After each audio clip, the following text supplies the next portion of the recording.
veteran Russian MP warns Moscow could use nuclear weapons if the US makes a move into Crimea. Russia could use nuclear weapons to defend its position if forces led by the US or NATO make a move into Crimea, a veteran politician in the country has claimed.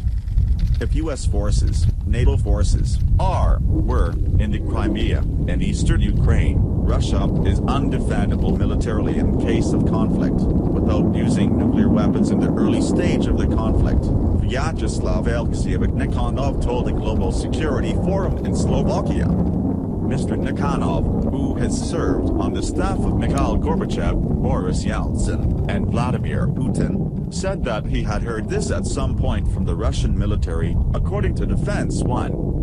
He was speaking the GLOBSEC Bratislava Global Security Forum. The politician added that the West was not just a force for good, and said he was concerned about the lack of dialogue between Russia and the US and its allies to find a political solution. His comments come after Russia's Deputy Defense Minister Boris said the country would upgrade its rocket artillery brigades by 2020 and President Vladimir Putin unveiled a futuristic new tank which is invisible to missiles and capable of annihilating targets more than 5 miles away. In a move which angered the US and its NATO allies, Russia annexed Crimea during a period of political upheaval in Ukraine in 2014, claiming the instability threatened the interests of Moscow and the large ethnic Russian community living in Crimea. Russia's continued control of Crimea and support for separatist militants in neighboring eastern Ukraine has continued to anger Washington and NATO.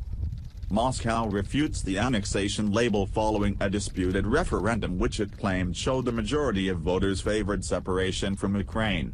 The UN General Assembly rejected the legitimacy of both the vote and the annexation, while the other members of the then G8 suspended Russia and imposed sanctions. Both Russia and NATO have built up their military across shared borders since the annexation, with both sides accusing the other of aggression.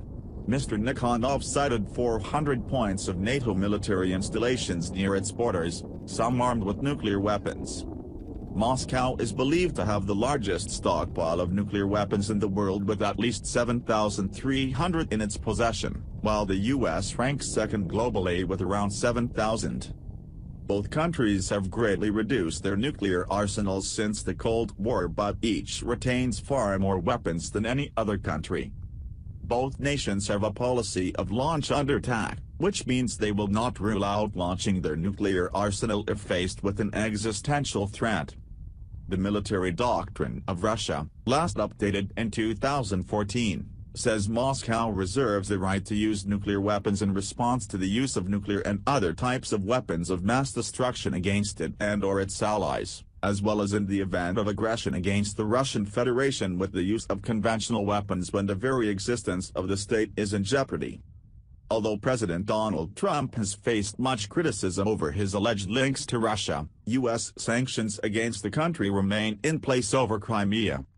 After Mr. Trump's initial overtures to Mr. Putin, relations between Washington and Moscow have become more strained in recent weeks, with the White House reiterating America's demand that Russia withdraws from Crimea. Mr. Nikonov said is worrying that U.S. officials have been fired for talking to their Russian counterparts, as this could cause relations between the superpowers to deteriorate further. The Pentagon this week successfully simulated the shoot-down of a hostile long-range ballistic missile launch in the first-ever live test of its kind, seen as a warning to hostile regimes such as North Korea and Iran, but widely noted in the world media, including Russia.